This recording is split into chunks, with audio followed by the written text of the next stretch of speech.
مولاي صل وسلم دائما أبدا على حبيبك خير الخلق كلهم.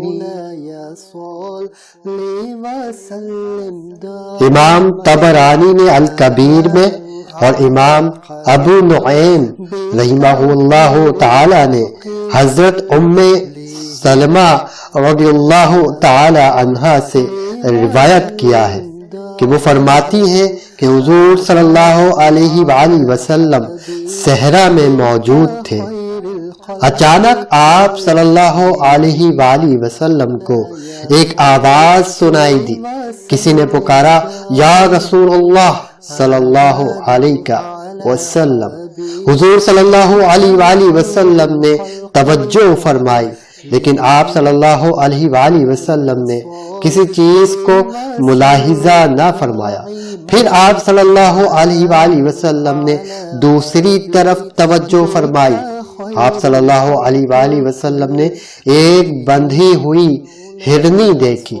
اس نے عرض کی کہ یا رسول اللہ صلی اللہ علیہ وسلم میرے قریب تشریف لائے. حضور نبی کریم صلی اللہ علیہ وآلہ وسلم اس کے قریب تشریف لے گئے. آپ صلی اللہ علیہ وآلہ وسلم نے استفسار فرمایا کہ تو نے مجھے کیوں پکارا ہے؟ اس ہرنی نے عرض کی کہ اس پہاڑ میں میرے 2 بچے ہیں.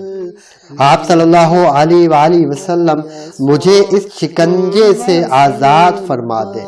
میں انہیں دودھ پلا کر ابھی آپ صلی اللہ علیہ وسلم کی خدمت میں حاضر ہو جاتی ہوں. حضور نبی کریم صلی اللہ علیہ وآلہ وسلم نے فرمایا کہ کیا تو اپنے وعدے کو نبھائے گی؟ اس ہرنی نے جواب دیا اگر میں وعدہ شکنی کروں تو اللہ تعالی مجھے عذاب میں مبتلا کرے. حضور نبی کریم صلی اللہ علیہ وآلہ وسلم نے اس ہرنی کو آزاد فرمایا. وہ وہاں سے چلی گئی اور اپنے بچوں کو دودھ پلا کر واپس آ گئی. آپ صلی اللہ علیہ وآلہ وسلم نے اس کو دوبارہ وہاں ہی باندھ دیا. اسی اثنا میں وہ اعرابی بھی آ گیا.